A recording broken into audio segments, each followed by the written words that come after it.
একটা নির্দিষ্ট জায়গা ঘোরার বাজেটে এবং খুব কম সময়ের মধ্যে যদি আরো অনেকগুলো জায়গা যদি এক্সপ্লোর করা যায় তাহলে কেমন হয় বলেন তো। সিলেটে গেলে জাফলং 0 পয়েন্ট তো সবারই যাওয়া হয়, কিন্তু জাফলং 0 পয়েন্টে যে আরো অনেকগুলো সুন্দর সুন্দর পয়েন্ট আছে সেটা আমরা কজনই জানি। আমার আজকের ব্লগে আপনাদের সাথে শেয়ার করছি জাফলং এর সেই সব হিডেন অ্যামেজিং প্লেস, কিভাবে যাবেন, খরচ কেমন হবে, সকল রকম গুরুত্বপূর্ণ তথ্য যেটা আপনাদের পরবর্তী সিলেট ট্রিপে কাজে লাগবে ইনশাআল্লাহ। ও হ্যাঁ, সিলেট ভ্রমণের দ্বিতীয় দিন আমার সাথে একটা স্ক্যাম হয়ে গেছে। আমি চাই ওই স্ক্যামটা যেন আপনার সাথে না ঘটুক। কি স্ক্যাম হয়েছে সেটা ভিডিওটি দেখলেই জানতে পারবেন। হ্যালো, আসসালামু আলাইকুম, welcome to my new blog. সবার কি অবস্থা, সবাই কেমন আছেন? আমি আলহামদুলিল্লাহ আপনাদের সবার দোয়ায় অনেক ভালো আছি। বলেই তো দিলাম শুরুতে, আজকে সিলেট ভ্রমণের আমাদের দ্বিতীয় দিন এবং আমরা যাচ্ছি সিলেটের জনপ্রিয় স্থান জাফলংয়ে। গতদিন আমাদেরকে ড্রাইভার বলে দিয়েছিল সকাল 8টার মধ্যে রেডি হয়ে থাকতে, এবং আমরা ড্রাইভারের কথা মতো 8টার মধ্যে সবাই একদম রেডি।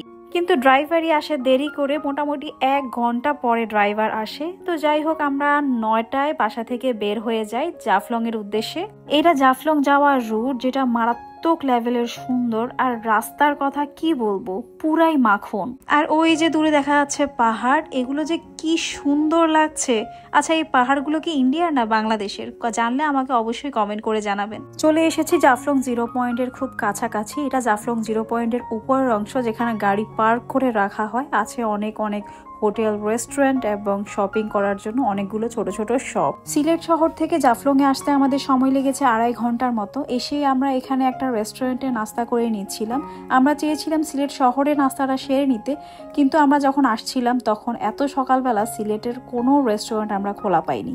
আমাদের এদিকে মানে ফেনী চিটাগাং এর দিকে সকাল 7টা থেকে যেখানে রেস্টুরেন্টগুলো জমজমাট থাকে, সেখানে কিনা সিলেট শহরে সকাল 10টায় কিনা উল্লেখযোগ্য কোনো রেস্টুরেন্ট খোলাই পাইনি। নাস্তা সেরে আমরা যখন জাফলং 0 পয়েন্টের দিকে এগোচ্ছি, তখন একজন লোকাল টুরিস্ট গাইড পেলাম। তিনি বলল যে জাফলং 0 পয়েন্ট ছাড়াও এখানে নাকি আরো 5টা পয়েন্ট আছে।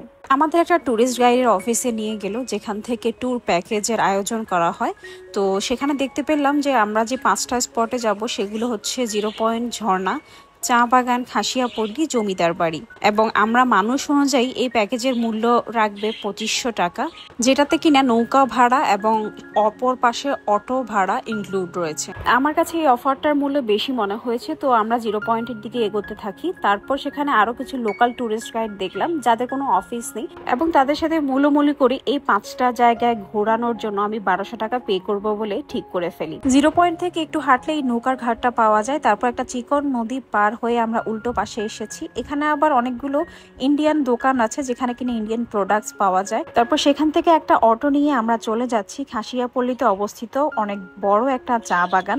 যেতে যেতে খাসিয়াপল্লীর বসত বাড়ি, মানুষজন এবং পান বাগান দেখে আমি মুগ্ধ হচ্ছিলাম বারবার। খুব শান্ত এবং সাংস্কৃতিকভাবে সমৃদ্ধ একটা গ্রাম খাসিয়াপল্লী। এটি খাসিয়া আদিবাসীদের বসতি, যারা সিলেটের শত শত বছর ধরে পাহাড়ি অঞ্চলে বসবাস করে আসছেন। এখানকার মূল আকর্ষণ হলো তাদের ঐতিহ্যবাহী জীবনধারা, সুগন্ধি পান চাষ এবং বাঁশ ও কাঠ দিয়ে তৈরি উঁচুতে ঘরবাড়িগুলো, যেগুলো এখন একটু কমই দেখা যায়। যুগের সাথে তাল মিলিয়ে এখানকার বাড়িঘরগুলো হয়ে গেছে ইট সিমেন্টে তৈরি, তবে একটু ভিন্নতা তো রয়েছে। চলে এসেছি খাসিয়াপল্লীতে অবস্থিত চা বাগানটিতে। চা বাগানটি খুবই বড় এবং পুরোটাই সমতল ভূমিতে অবস্থিত। চা বাগানে ঢুকতেই অনেকগুলো স্টল পেয়ে গেলাম চা বাগানের একদম সামনাসামনি, যেখান থেকে হচ্ছে খুচরো এবং পাইকারি দামে চা পাতা বিক্রি করা হয়। বিভিন্ন ধরনের এবং বিভিন্ন দামে চা পাতা দেখতে পেলাম। চা বাগানে ঘোরা শেষ করে আমরা একটা অটো নিয়ে চলে এসেছি খাসিয়াপল্লী জমিদার বাড়ি, যেটা চা বাগান থেকে 5 থেকে 10 মিনিটের দূরত্ব। বাড়ির পরিবেশ খুবই চমৎকার। এই বাড়িটি নাকি 100 বছর পুরনো জমিদার বাড়ি। দেখে কিন্তু আমার এমন একদমই মনে হয়নি, হয়তো নতুন করে রং করাতেই এমনটা হচ্ছে। জমিদার বাড়ির নিচের অংশে খাসিয়া নারীরা চা বাগান থেকে আনা চা পাতা গোছানোতে ব্যস্ত। এই জমিদার বাড়ির চারদিকে রয়েছে স্থানীয় মানুষজনের বসত বাড়ি, এবং এখানে পরিষ্কার পরিচ্ছন্নতা মনে হয় স্থানীয় লোকজনই করে থাকেন। বাড়িটির ভেতরের দিক এবং উঠোন খুবই পরিষ্কার পরিচ্ছন্ন এবং পরিপাটি করে রেখেছেন স্থানীয় লোকজন। খাসিয়া আদিবাসীদের আরেকটি বিশেষত্ব হচ্ছে এখানকার পরিবারের প্রধানের ভূমিকা পালন করেন খাসিয়া নারীরা। এখানে পরিবারের সম্পত্তি এবং উপাধি নারীর দিক থেকেই চলে আসে। এখানকার মানুষজন খুবই আতিথ্যপরায়ণ, যেটা তাদের সাথে কথা বলে বুঝতে পারলাম। তবে তাদের ব্যক্তিগত গোপনীয়তা এবং সাংস্কৃতিকতা রক্ষা করা আমাদের মতো পর্যটকদেরই দায়িত্ব। সেখান থেকে বেরিয়ে পিয়াইন নদী পার করে নৌকো দিয়ে চলে আসলাম জাফলং 0 পয়েন্টে। তখন রোদের তাপে শরীর যেন ঝলসে যাচ্ছিল, গরমটা ছিল অসহনীয়। কিন্তু পানিতে নামার পর এত ভালো লাগছিল, আমি পুরো বসে গেছি। পানিটা ছিল বরফ ঠান্ডা, একদম সতেজ করে দিল আমাকে। একটা জায়গায় আমরা মিস করেছি, সেটা হচ্ছে মায়াবী ঝর্ণা। মায়াবী ঝর্ণায় আমরা যে সময়টাতে গিয়েছি ওখানে পানি ছিল না, তো ঝর্ণায় পানি না থাকলে যাওয়াটা একদমই বৃথা। তো আর এই গরমে কষ্ট করে আর মায়াবী ঝর্ণা গেলাম না। মায়াবী ঝর্ণার আসল সৌন্দর্যটা ফুটে ওঠে বর্ষাকালে বা বর্ষার পরপরই। জাফলং 0 পয়েন্টে পর্যটকদের জন্য এখন অনেক সুব্যবস্থা করা হয়েছে, যেটা কিন্তু আগে একদমই ছিল না। এখানে বড় বড় ছাতার নিচে বসার জন্য প্রতি ঘন্টা হিসাবে ভাড়া দেওয়া হয়। তাছাড়া রয়েছে চেঞ্জিং রুমের ব্যবস্থা এবং সারাক্ষণই ফেরি করে করে খাওয়ার দাওয়ার বিক্রি করছিল। এখানে শুধুমাত্র টয়লেটের কোনো ব্যবস্থা নেই, যেটা আপনাকে উপর থেকে সেরে আসতে হবে, না হয় কিন্তু বিপদে পড়বেন। জাফলং থেকে ফেরার পথে ড্রাইভার ভাই আমাদের আরেকটা নতুন জায়গার সন্ধান দিল, সেটা হচ্ছে শাপলা বিল। উনি বলল যে এটা একদম রাস্তার পাশেই, 15 মিনিট হাঁটলে নাকি আমরা এই বিলটা পেয়ে যাব এবং ওখানে নাকি অনেক লাল শাপলা আছে। তো আমরাও লোভ সামলাতে পারলাম না, তবে আমি বারবার জিজ্ঞেস করলাম যে এখন এই মৌসুমে কি শাপলা পাওয়া যাবে কিনা। কিন্তু উনি আত্মবিশ্বাসের সাথে বলল যে এখন শাপলা পাওয়া যাবে, তবে কিছুটা কম। মেইন রোডে আমাদেরকে নামিয়ে দিল, যেহেতু কাদা রাস্তা সেখানে গাড়ি যাওয়ার কোনো ব্যবস্থা নেই, পুরোটা পথ আমাদের হেঁটে যেতে হবে। ড্রাইভার আমাদেরকে 15 মিনিটের রাস্তার কথা বলে 30 মিনিটের মতো হাঁটিয়েছে। তারপর আমরা লাল শাপলা বিলের সন্ধান পেলাম, কিন্তু আফসোস যে দেখি একটা শাপলাও নাই, পুরো বিল ফাঁকা, কিছু ঘাস আর পানি রয়েছে এবং সেখানে শুধুমাত্র একটা নৌকোই বাঁধা ছিল।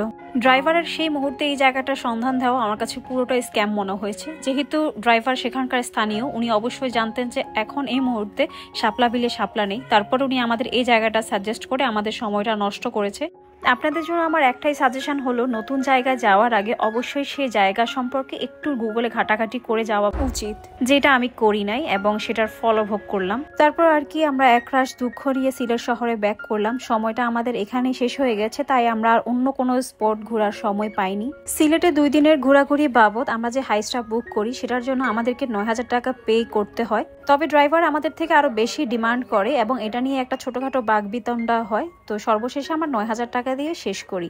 বেশি হয়েছে না কম হয়েছে সেটা আপনারা যারা এই ভিডিওটা দেখছেন তারা প্লিজ আমাকে কমেন্ট বক্সে জানাবেন।